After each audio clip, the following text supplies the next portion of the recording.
t'aime, Bruxelles, je t'aime. Tu m'as fait manquer, Bruxelles, je t'aime, Bruxelles, je t'aime. Tu m'as préféré, Bruxelles, je t'aime, Bruxelles, je t'aime. Hello there and welcome to Brussels, My Love, our weekly chat show about the highs and lows of EU policymaking and politics. I'm Maeve McMahon. Thanks for tuning in. Coming up this week, we need to talk about France, since Marine Le Pen, the darling of the French far right, was found guilty of embezzlement and banned from taking part in future elections. Reactions have been coming thick and fast. For some, including the US President Donald Trump and his vice, JD Vance, her sentence is a witch hunt by, quote, European leftists. For others, it's just rule of law in action. We hear how Brussels has been reacting and check what this all means for France and the future of the EU. And from Bern to Barbados, New Delhi to Uzbekistan, the European Commission President has visited dozens of countries already this term. Her plan? Build new win-win friendships with anyone who's open. We take a look at what direction these new alliances are taking and ask if Brussels could lose its moral compass in its quest for survival. A warm welcome to our guest this weekend, Fabrice Legeri, French National Rally MEP with the Patriots for Europe. Thank you very much. Cynthia Niweriku, Irish Fianna Fáil MEP with Renew Europe. And Armendri Kanani, Chief Spokesperson for Brussels-based think tank Friends of Europe. Thank you for having me. Great to have you all with us. But as always, before we bring in your views, let's just hear why everyone is talking about Marine Le Pen.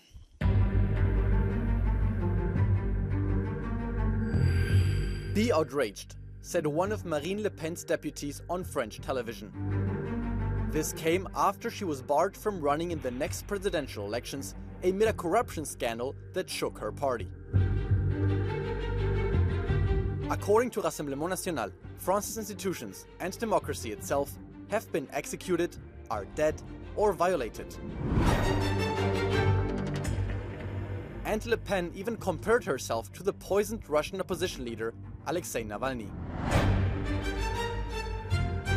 The court ruled that Marine Le Pen was found guilty of misappropriation of public funds, and corruption is corruption, whether politicians enrich themselves or their party. So what's next? Will Le Pen's tough sentence broaden support for her party or lead to greater fragmentation of the French far right? Either way, it has dramatically raised the political stakes. So this is clearly a big news story here. It's a huge blow as well for Marine Le Pen. She's had her eyes on the Élysée Palace for a long time. Fabrice, as a good friend of Marine Le Pen, did this judgment come as a surprise to you and other party members? Well, it's not a surprise that French judges want to bar Marine Le Pen from the presidential election. But there is something which is not correct. It was said corruption. This is not about corruption. We're not talking about corruption or bribery. We're talking about a disagreement in administrative matters between the European Parliament and the Rassemblement National. We're also talking about millions of euros here of taxpayers' money. Let me explain.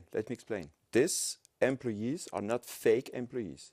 So the disagreement is about the list of tasks that parliamentary assistants are allowed to carry out when they support members of the European Parliament. And I would like to point out that this is not bribery, there is no personal profit, it's not corruption.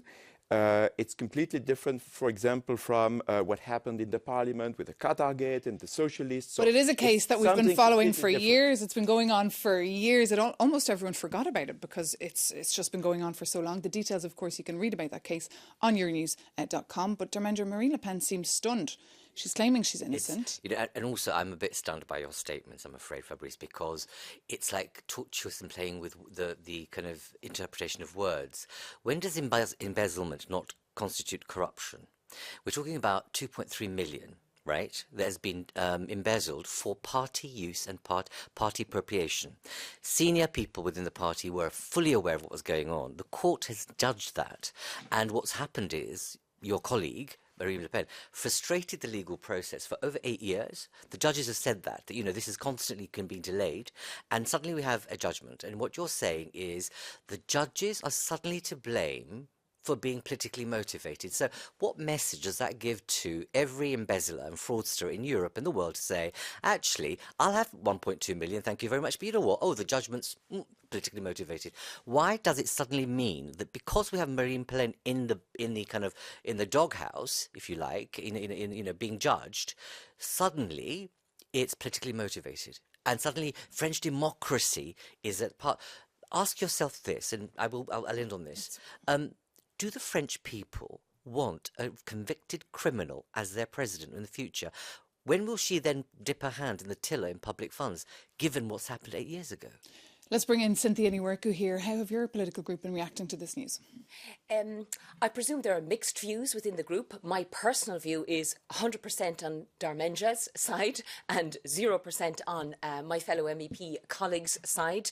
To me, this is all about democracy. This is about Marine Le Pen undermining democracy, and not only seeking to undermine, but deliberately undermining democracy and the rule of law and all of those values that I know my group hold dearly. And for me, this is not about Marine Le Pen, because she'll be replaced if she goes by the wayside, but it's about the rise of the right in Europe, and that's never good for democracy. It's never good for justice. It's never good to undermine our institutions.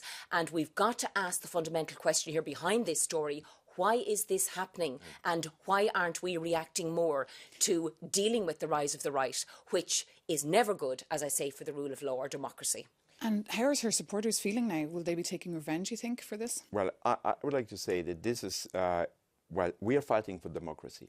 And why is it a politically motivated sentence in France?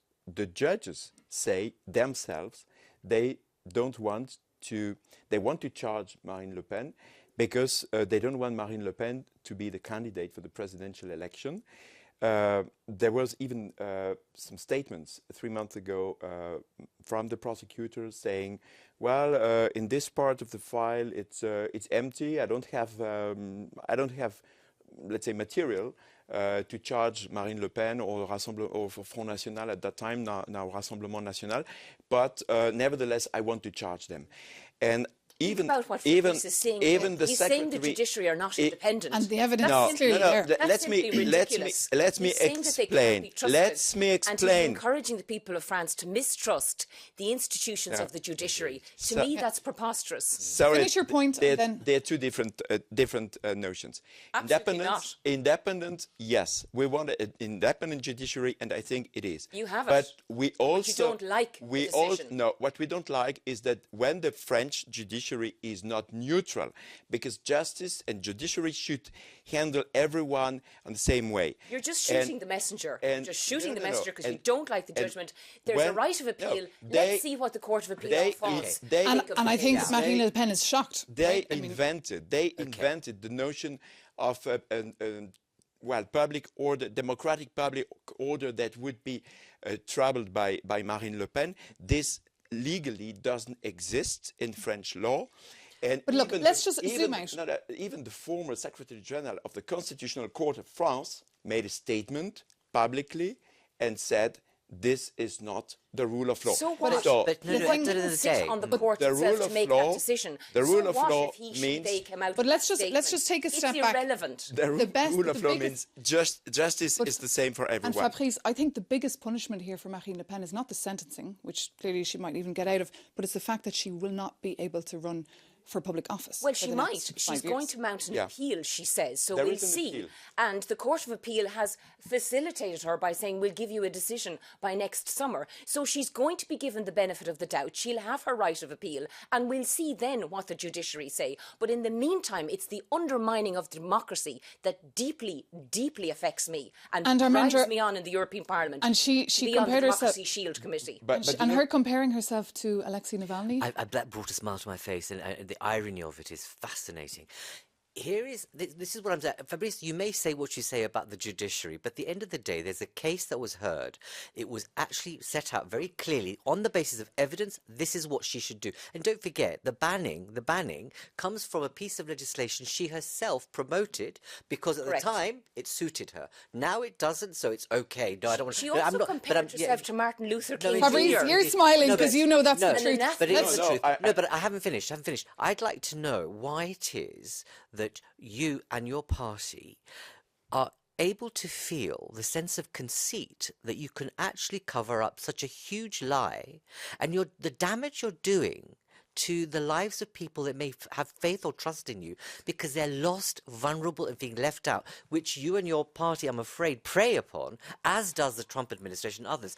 There's a playbook here taking place, right? There's a playbook from Trump, Let's give Hungary, Fabrice and here yourselves. the opportunity to react to that. What we challenge is the way French judges qualify the situation and the fact. We say there is a disagreement between the interpretation of what kind of, because for us, political, members of the parliament are politicians, which means that they have to carry out political activities and parliamentary assistants have to support them. Now, there was a disagreement, fine.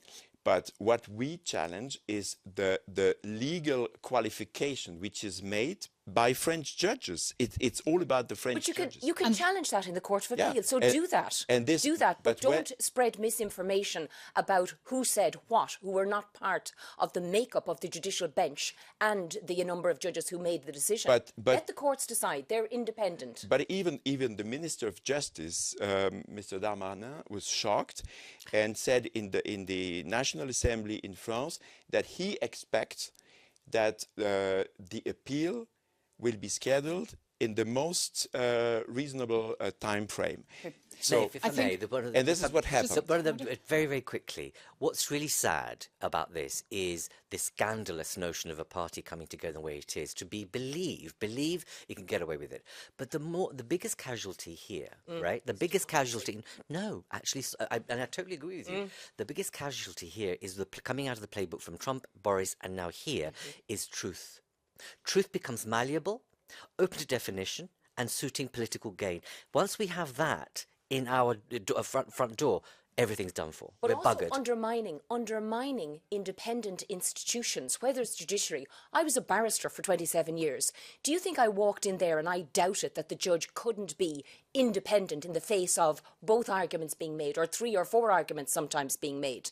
They are independent. They are appointed, and they are independent arbiters, fair and reasonable in a democratic society, such as La France, I think- such as May I Ireland. just refer to what a union of French judges did some years ago? They had a wall where they had photos, and this was the wall of idiots, let's say, the mur des cons in French. So they put all the photos of the idiots, and well, it's just like These this. are all that anecdotes. No, This is it's all not the an playbook. anecdote. This is like this, opening a this co- undermines the But this press. is a very lively Opening debate a we're having. comic, This a is- comic this- and looking at pictures that you're describing on walls. But All this judges are debate- right-wing politicians. It's and no very left-wing. infantile. And It's even very juvenile. Parents of victims. You So talk about that trust. means- Fabrice, you talk about Just hold it there. trust. This is the debate that French citizens don't French trust the families are French having all across France. This lively debate we're having in the studio, this how divisive this verdict is in France. And of course, everyone's wondering as well what it will mean for the political future of Marine Le Pen. Well, because until this verdict, she was pretty much the front runner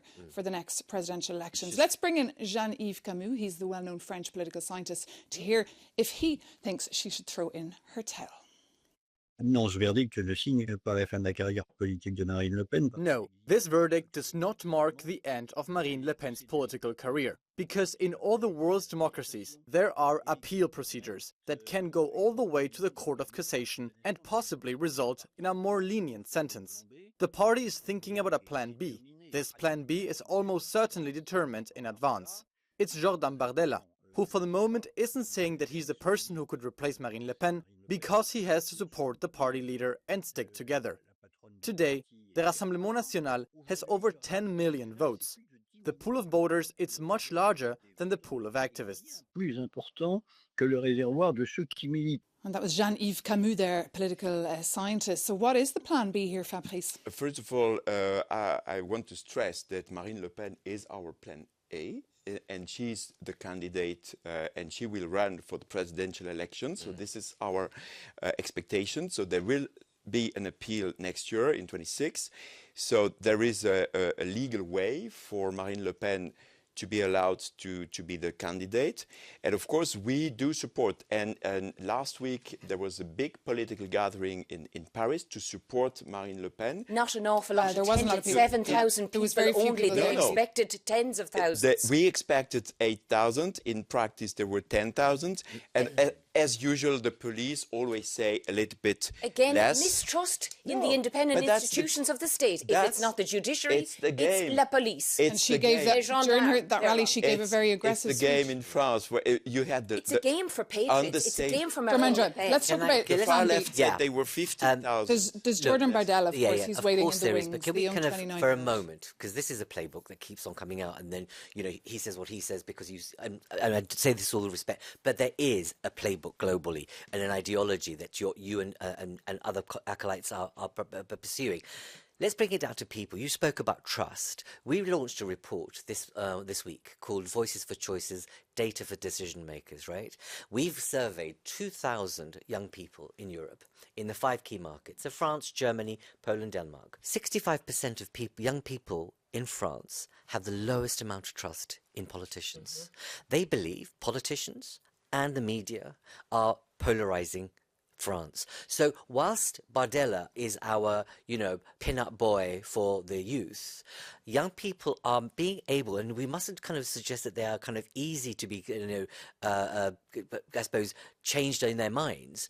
They're able to make choices and judgments. And the reason they don't trust politicians as well, because there's deep corruption within the European Parliament that needs to be weeded out as well. And that's the subject of the case against Marine Le Pen. We're talking about millions that were misused, and it was embezzlement, and it was complete robbery from a fund that shouldn't have been taken from that fund to pay her workers back en France. And she's not the only one allegedly misusing funds. Last year we saw Follow the Money came out with a report saying that 140 MEPs misused and misspent EU Parliament allowances, which is also And all a of major that problem. needs to be rooted out. This is not against Marine Le Pen. So will this verdict change anything then? Absolutely, and it should. Can I ask, what will you do to build at the moment, what we know is post the Qatargate, right? There was a move for greater, stronger ethics body. Yes. We've seen in the past 6 months the centre and the right convening and saying, no, we don't want that many rules because actually we can be trusted, right? Now we've got the bird situation. We've got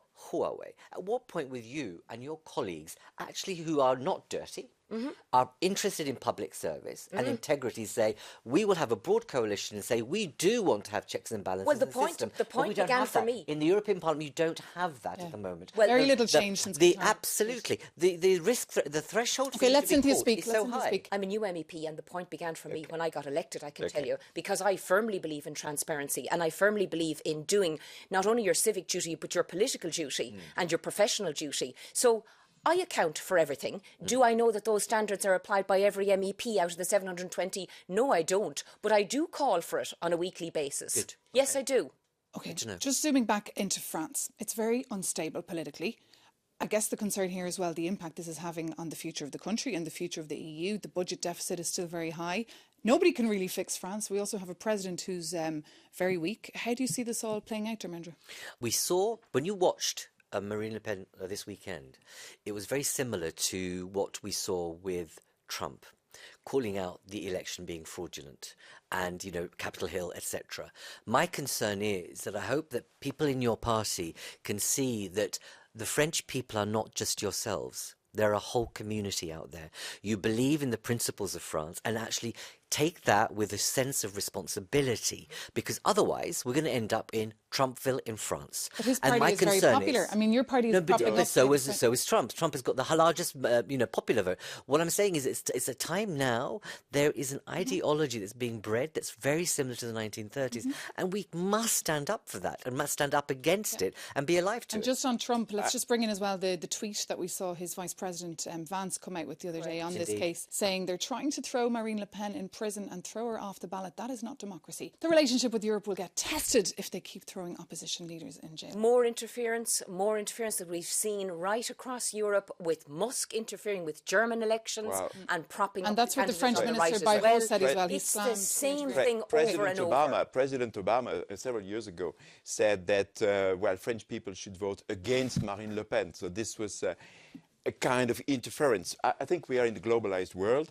but nevertheless nations are independent, and our voters and French citizens vote according to their expectations and wish. But I would like to come back to this political instability in France. And you mentioned President Macron as being very weak.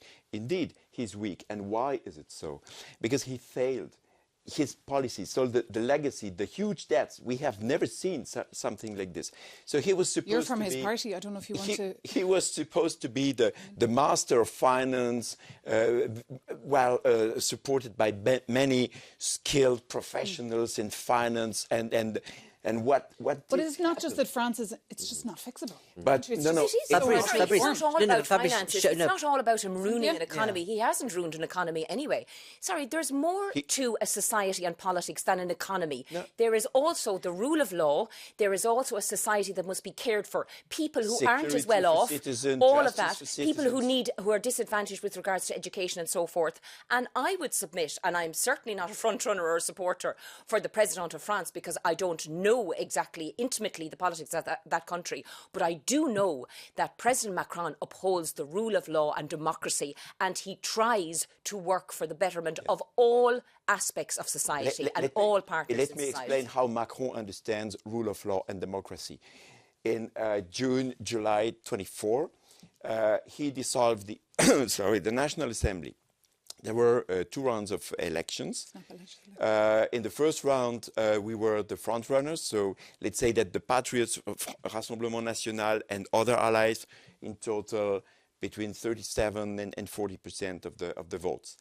In any democratic country, people would expect that at least this political family would propose the prime minister, or at least that they would be part of the kind of coalition. What happened then? In the second round, Macron found new friends in the far left, the anti-Semitic. And on that point, we'll have to wrap up this very interesting discussion. And it is worth pointing out there have been 4 Prime Ministers of France in the last 18 months. More on that story, you can keep an eye on Euronews.com. And stay with us, of course, here on Euronews, because after the break, we'll be hearing how Brussels is trying to look for new friends since getting downgraded by their American besties. See you soon.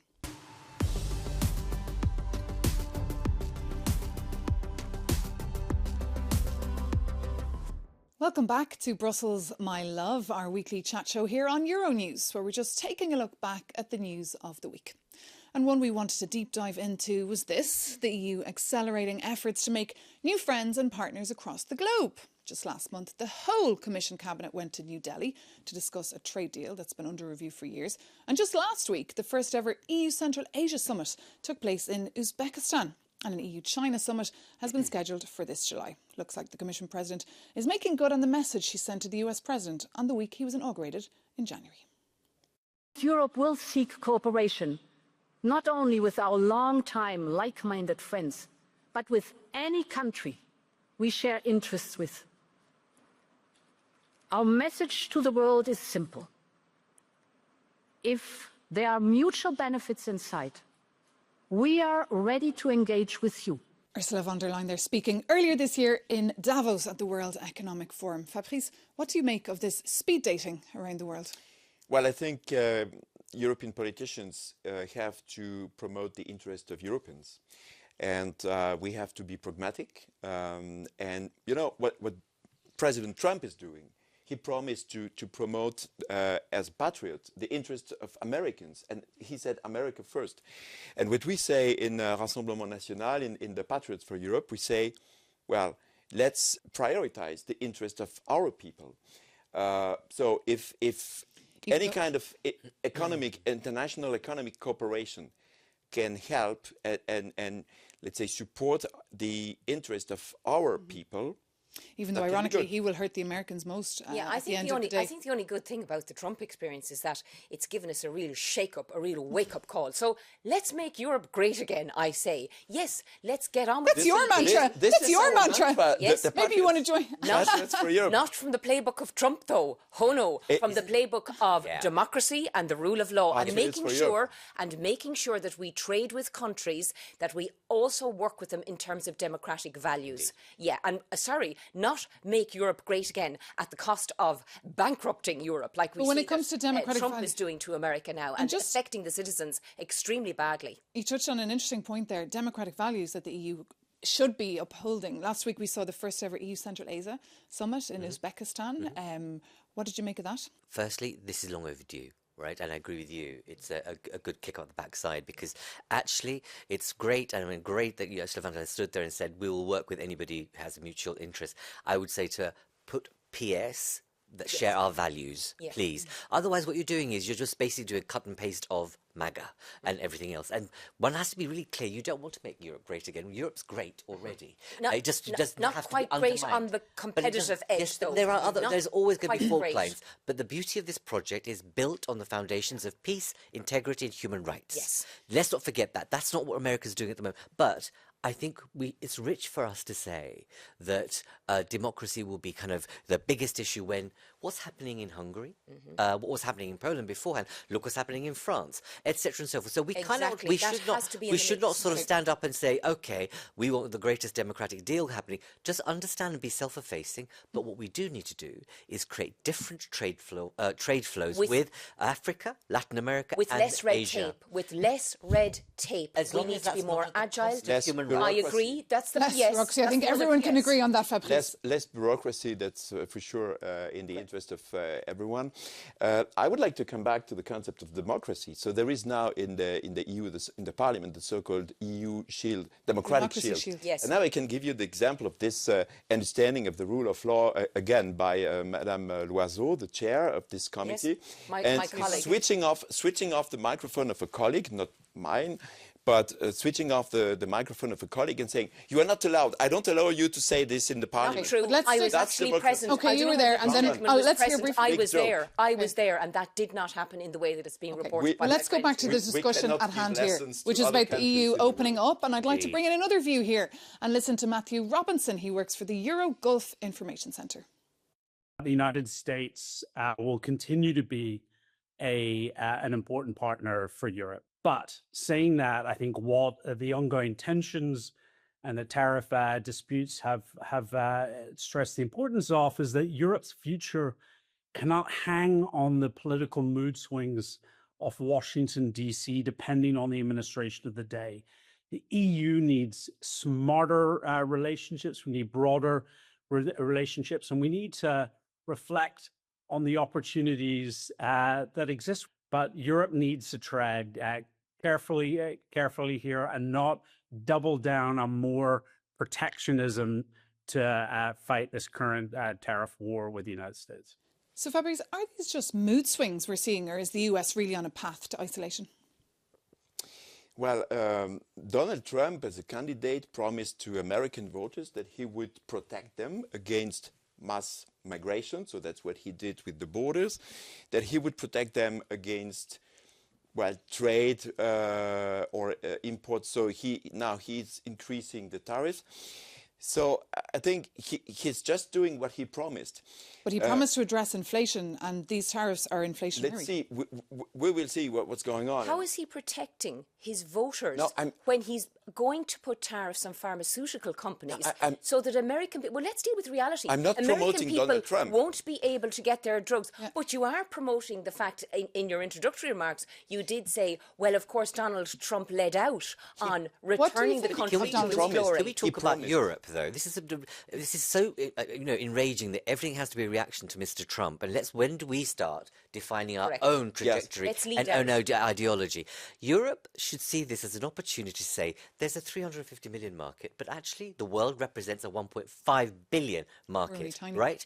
And actually, the assets Europe has are phenomenal. It just has to be self-confident and have the self-esteem to be creative and say, actually, we'll find different ways and different partnerships. And okay, there'll be pain, but let's ease that pain with making a fast-track approach to closing the India deal, doing work with China, Africa in particular, Latin America, create opportunities for minerals and technology and experts to come. One of the Just on examples, China, there was a phone call this week between Indeed. Ursula von der Leyen Exactly. and Beijing. There'll be a summit this summer. But imagine if she did something really kind of canny, which is say to every American that wants to leave America as because they feel like asylum seekers in a country, give them a fast track passport. Imagine what that would do. There are many people who will come. We'd actually have talent, and we should do that across the world. We see that actually in Ireland. And we There's saw quite also a this week crossover time. Austria actually agreeing up to Mercosur as well because of course, Donald Trump, the US president. But on that point, we can bring this conversation to a close.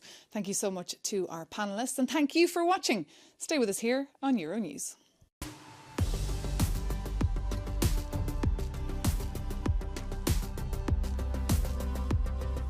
Hello there and welcome to Brussels, My Love, our weekly talk show here on Euronews.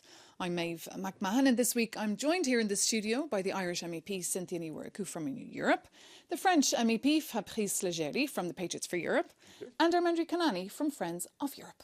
Well, it's been another intense week with newspaper headlines every day reporting on the impact Trump's tariffs will have on various sectors of our lives. And one that we wanted to focus in on was our wine sector, which is having a really bad season. To hear how really bad it is, we spoke to Thierry Lejeune. He's from Gudule Winery. D'une manière générale, le secteur vinicole souffre. Generally speaking, the wine sector is suffering very badly. The difficulties are currently sales difficulties. The market is down. Consumption has dropped significantly.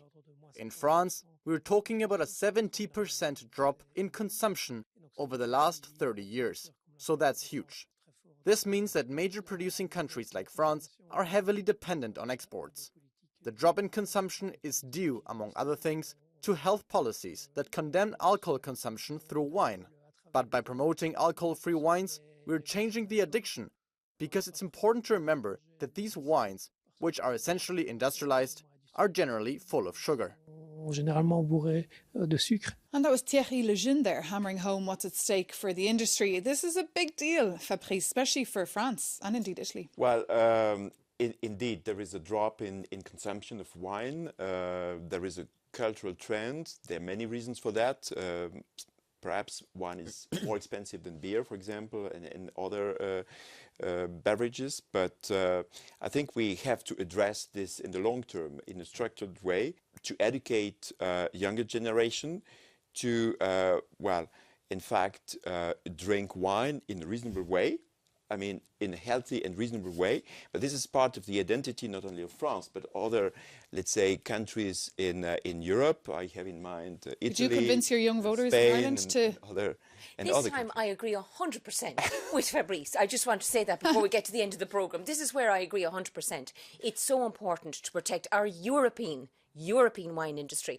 And can I say that in my own constituency, you're not going to believe this, in Ireland where it's very cold and it's very wet, we have the Old Roots winery, which is in Wexford, a southern county, and there are a couple growing vines and producing grapes. So I've got skin in the game there. I think the wine industry is going to have to look at other markets, easier said than done. I think in terms of the drop in consumption, de-alcoholise it and make sure that the alcohol is removed, because younger people don't want to be consuming as much alcohol, believe it or not.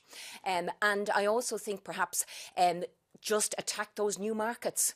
Those new markets. And we saw French wines would be subject to 20% of tariffs under the measures called by the President of the United States. And the midterm elections are in 2 years' time. And in the meantime, hopefully the Republicans and the members of Donald Trump's party will be working away in the background. They're so much more organised than they've ever been before with Musk and others. So it's a very different thing. The price now will fall on the consumer. Indeed, but also where I disagree with both of you, said I was waiting for one of you to say, let's encourage young people to drink. Yeah, no. The fact is, we've seen, because of almost equivalent to alcohol being consumed by young people in the UK, Ireland, elsewhere, that it's so cheap, people are getting drunk by 9 o'clock at night and they're absolutely completely doused in alcohol. What we have to realize that the commentary was made was fine. 30 years is a long time, okay? We've seen social progress, health progress. We understand what's in wine and people have become healthier, right? That's one thing. What the market can do is to remove the sulfites, remove the levels of sugar, transform wine. You know, but also, what the market but is doing now, what it can do is do deals with China, India, elsewhere, and say, we will give you a patent of our wine, we get a cut on it, and therefore you survive. You try and think 5 years ahead in terms of the transformation of winemaking. But don't forget, this is only one aspect of a wider issue of agriculture. We saw the tractors last year. And It's the same culture. thing. And what about- And culture. I want to emphasise that as well. It is a huge cultural aspect of our unique culture in Europe with the wine. We mightn't have it predominantly in Ireland, but obviously I enjoy the culture of wine from France, from Italy, Yeah. from all the And wine would you enjoy the countries. culture of non-alcoholic wine? 'Cause that's Absolutely. all- Absolutely. Would you drink it? I would not, because for me, I would. the name wine means that there is alcohol. It can be another good beverage, why not? But let's don't call it wine. It's like meat, for example. Meat is meat. If there is a vegan substitute, I'm sorry, fine. as somebody who drank Guinness all my life from the time I was a teenager, we now have zero Guinness. I mean, Guinness is the iconic drink of Yes. Ireland. If we can take the alcohol out of Guinness, you can take the alcohol out of wine. No, I think well, it depends on the way of life. It's the identity. But I think the people are, in fact, when they hear the name wine, for them it's associated with some alcohol. We have to educate people so that they drink in a smart way and that they are reasonable with that. And I think this is a matter of education. But the wine sector, in the meantime, will have to get back up on its feet. Yes. That's Yeah, why the Commission exactly. this week came But- out with a but- proposal on non-alcoholic wine. There is something to improve. For example, I visited a couple of days ago in the middle of France near Sancerre vineyard, and the producer explained me how he's now removing the sulfites and so that's an important aspect to improve the production, and this is where maybe we could also develop some kind of tourism and so that people can say, okay, let's visit that region and But let's Fabrice, there's an opportunity drink some wine. to really, rather than stay in the past, Exactly. there's an opportunity for winemaking in France, Italy, Germany, elsewhere, to do what Japan did with whiskey. Think about what they did. They spent time in Scotland and now have some of the best whiskies around. I'm not saying that model. I'm just saying you could do deals in a market which is Africa, Latin America, and Asia, and say, we'll give bits of the French label or bits of the French way of doing things, but we'll make it cleaner, better, and, you know, therefore cheaper for you also. Therefore, you create a win-win situation.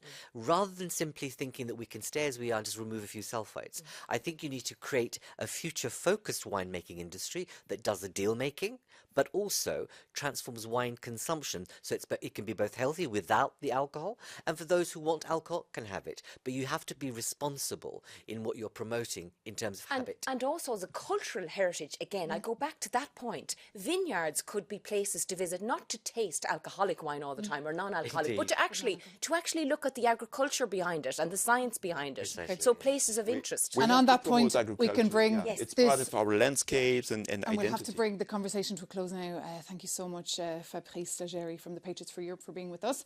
Cynthia Nwurku, Irish MEP for Thank you, Rose. Europe. And Armendra Kanani from Friends of Europe. Thank you so much to you all. And thank you for watching. Any comments on anything you have heard, do reach out. BrusselsMyLove@Euronews.com. That is our email address. We promise we'll get back to you. You can also catch us on social media. But in the meantime, thanks for watching. Take care.